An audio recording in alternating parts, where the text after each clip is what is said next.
everyone out there in YouTube land.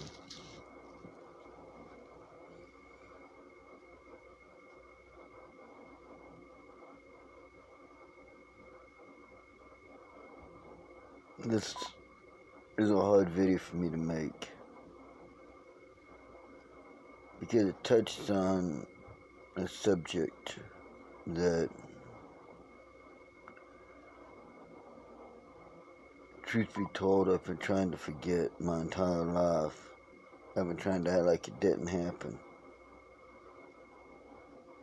because I didn't want to remember it.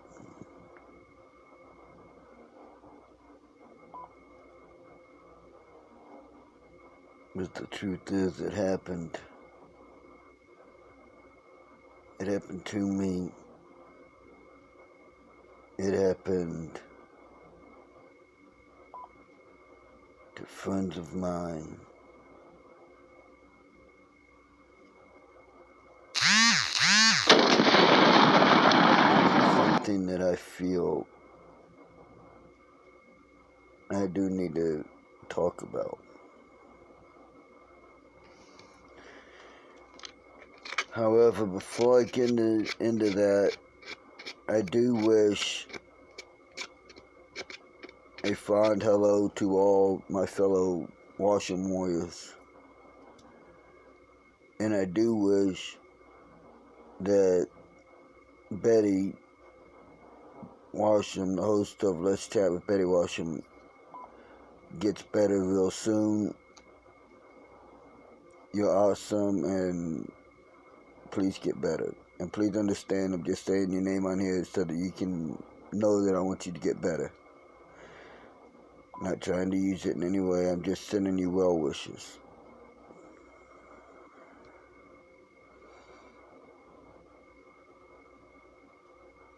Now for the hard part, I guess the only way to deal with it, it's like a scab or a band-aid. Best way to deal with it is just rip it off real quick and try to get to it and get going on it. A little background so that you lead up to it. For the first 3 years of my life, I was not raised by my mother.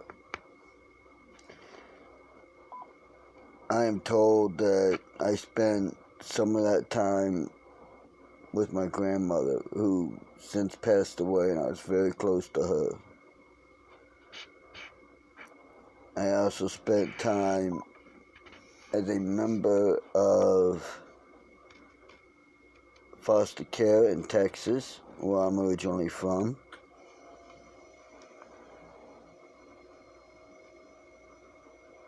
And eventually I was put into an orphanage because I was told both of my parents were deceased.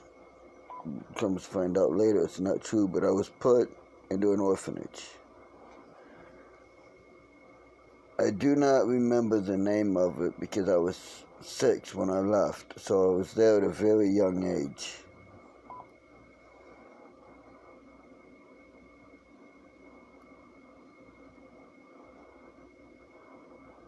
I do remember being there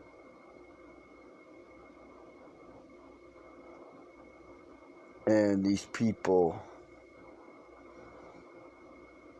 very well dressed, very likable, very approachable.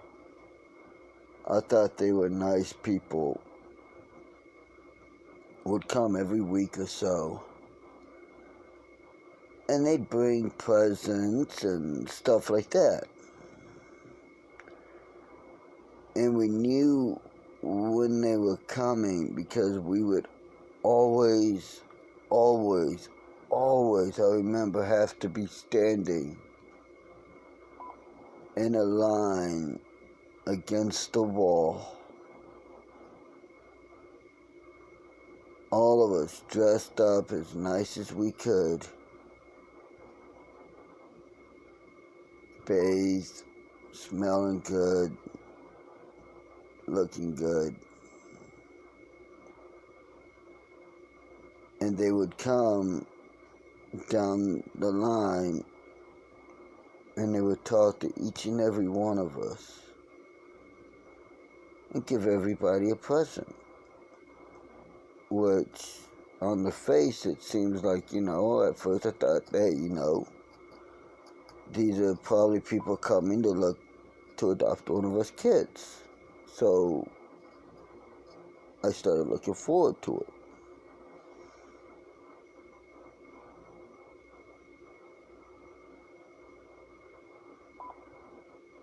I was there about a month.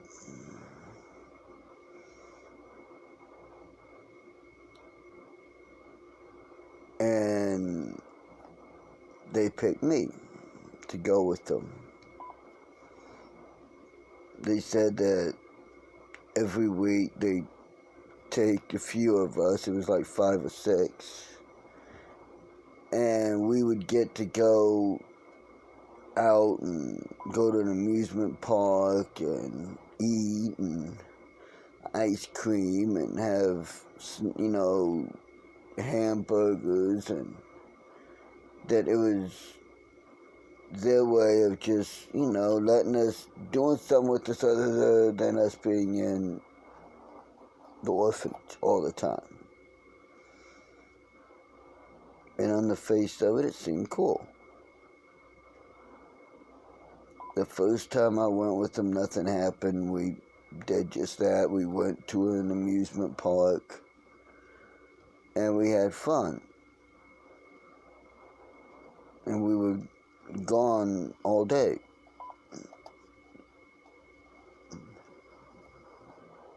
The following week came and they picked me again.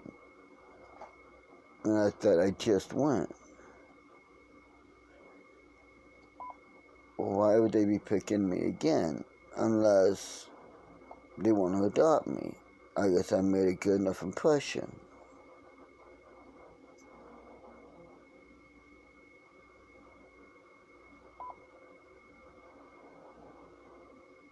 As it turns out,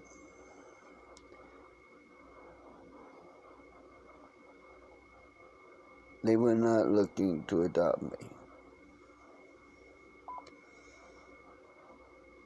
The next time I went with them, they gave me a bottle of soda. It was Coca-Cola. I remember thinking it tasted a little weird. And I remember getting lightheaded from it. And getting sleepy, real sleepy.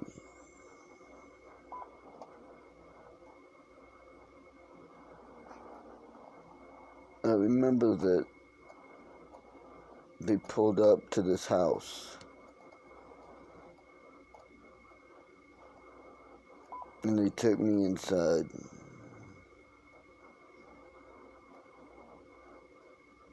There was a bunch of people there.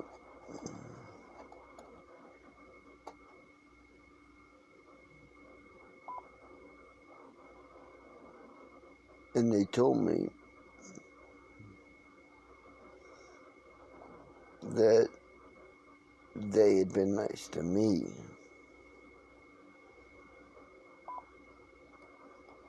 So now they wanted me to be nice to them and their friends. I didn't know what that meant at the time. God, I wish I still didn't.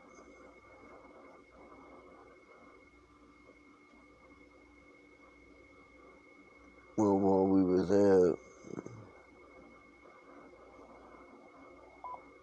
one of the people that brought me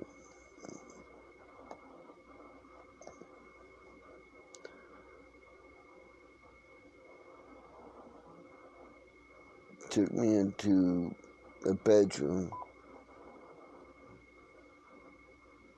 When we got in there, there was a little girl there, a young girl, about my age, so I was about 4.5, 5 years old.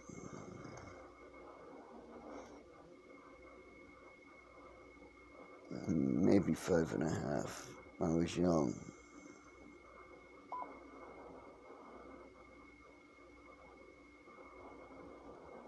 And the guy said to us, "We've been nice to you, so we want you to be nice to me." And we said, "What do you want us to do?"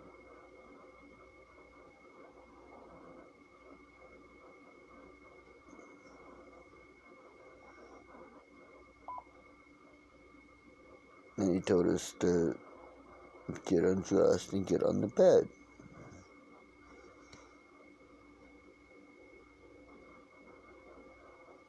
We didn't know any better, so we did what we were told.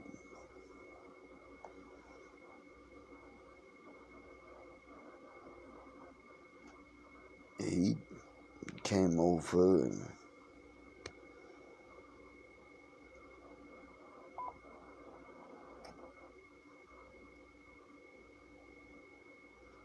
well, you can guess what he did. I'm not going to get into it that much on that part. He molested us.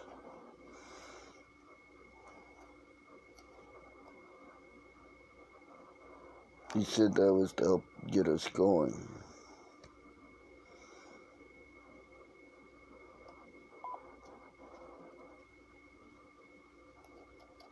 And then he told us what he wanted us to do.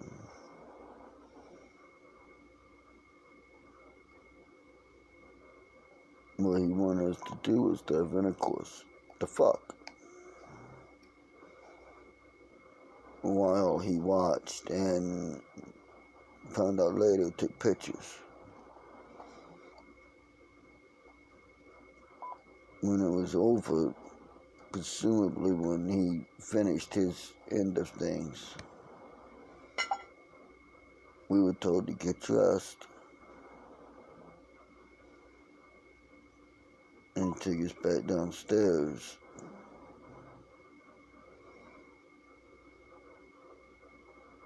And we left. We went back to the orphanage, me and the other boys and girls that they had brought.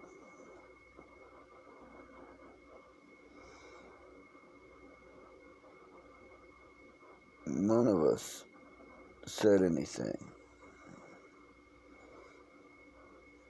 on the way back.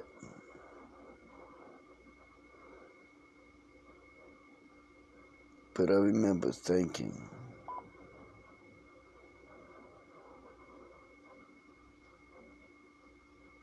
that something wasn't right about it. I didn't feel right.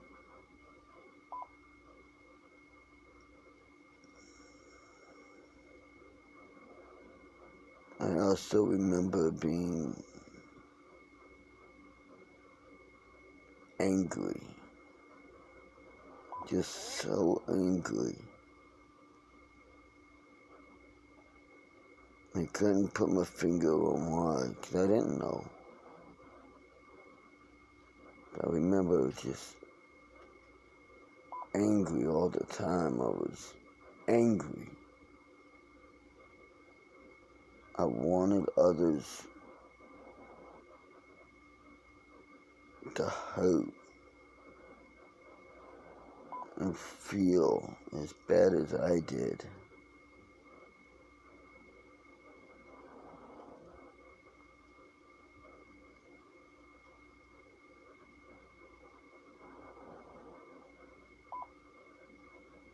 They had told us that, not to tell anyone, because who would believe anyone? Who would believe us? We were children, and after all, they had been so nice to us. And they were so nice to all the other kids that no one would believe us if we told.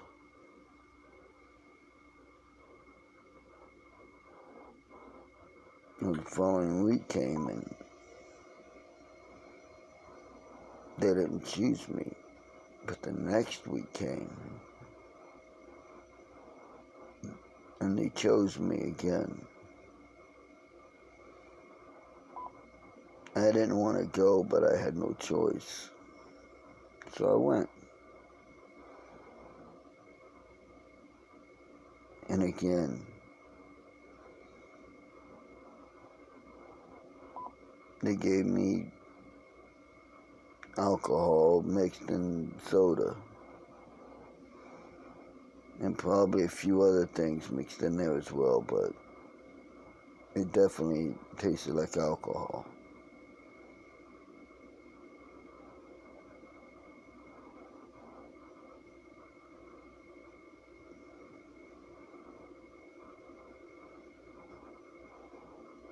We went to a different house this time.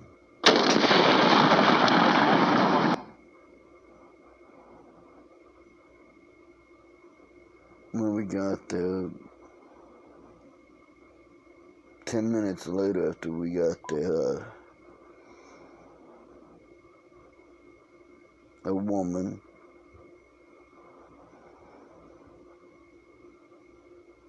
pulled me by the arm and said, "Come with me." So I went with her. She said, "Joe, come on, come with me. I got a place where you can lay down." Because I was pretty tired. I was actually drunker than a skunk, but she said I was tired, so she had a room where I could lay down.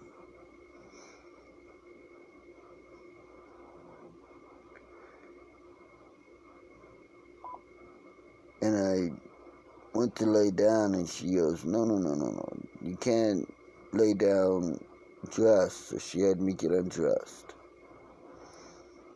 take my shoes off, everything. She helped me take off my underwear.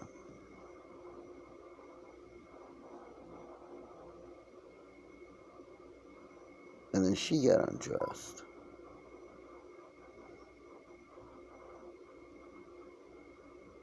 She said that she was tired, and she laid down in the same bed with me.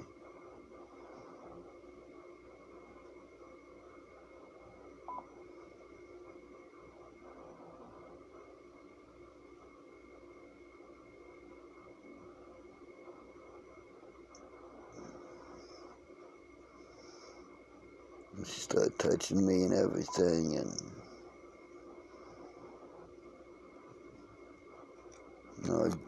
the second time I was sexually molested. And again, I didn't say nothing.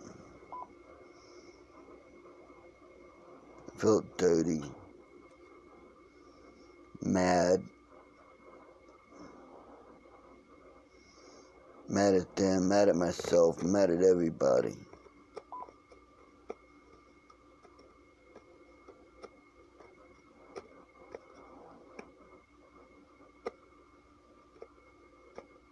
Then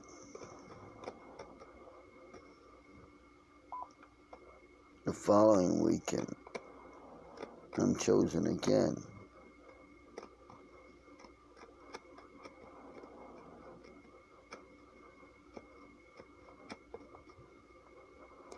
This time it's at a hotel.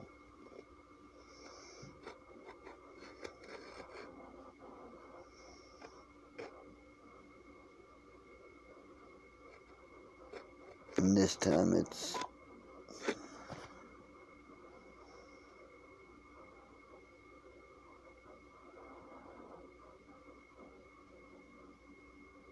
was a man.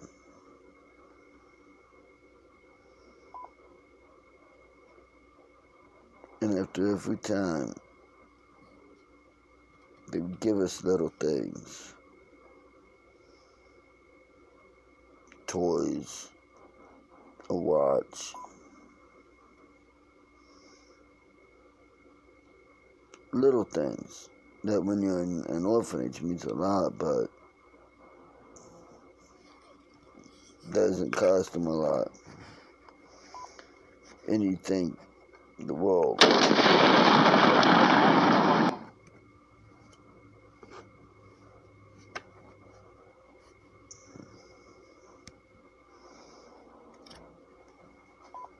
The only reason they stopped picking me, I think,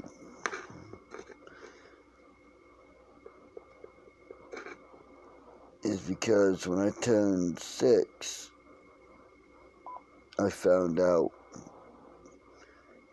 that my mom was alive. And shortly after finding out my mom was alive, I wanted to live with her, period. End of discussion. But I think that's the only reason they stopped picking me, because every week after the woman, I was picked to go. And every week I would feel the same way. Mad, dirty, disgusting, like I had done something wrong. And every week I felt that way, even after leaving.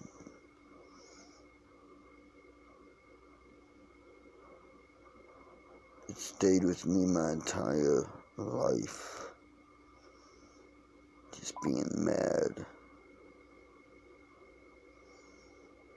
Mad at everyone. Mad at myself. Mad at the people at the orphanage. Mad at the people who did it. Mad at the other orphans. Mad at God. Mad at everyone and everything.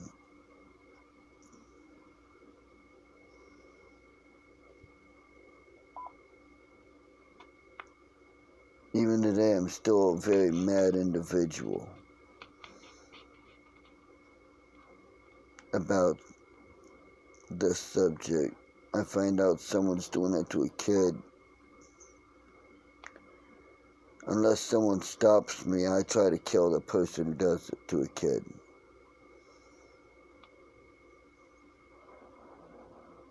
I never was told any names. But I do remember them using fear and my being a kid on me. They said things like if I told, no one would believe me. If I told, I would be kicked out of the orphanage and I didn't have anywhere to go. Stuff like that.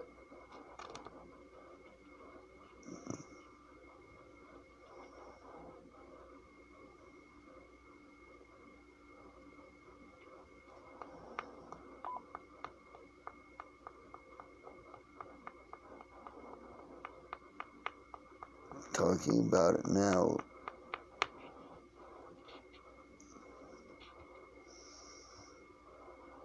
it's bringing back a lot of those feelings of anger, hatred, self-loathing.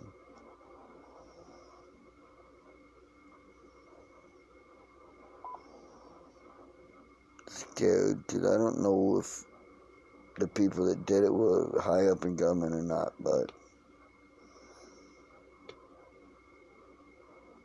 I don't even know if they're still around. But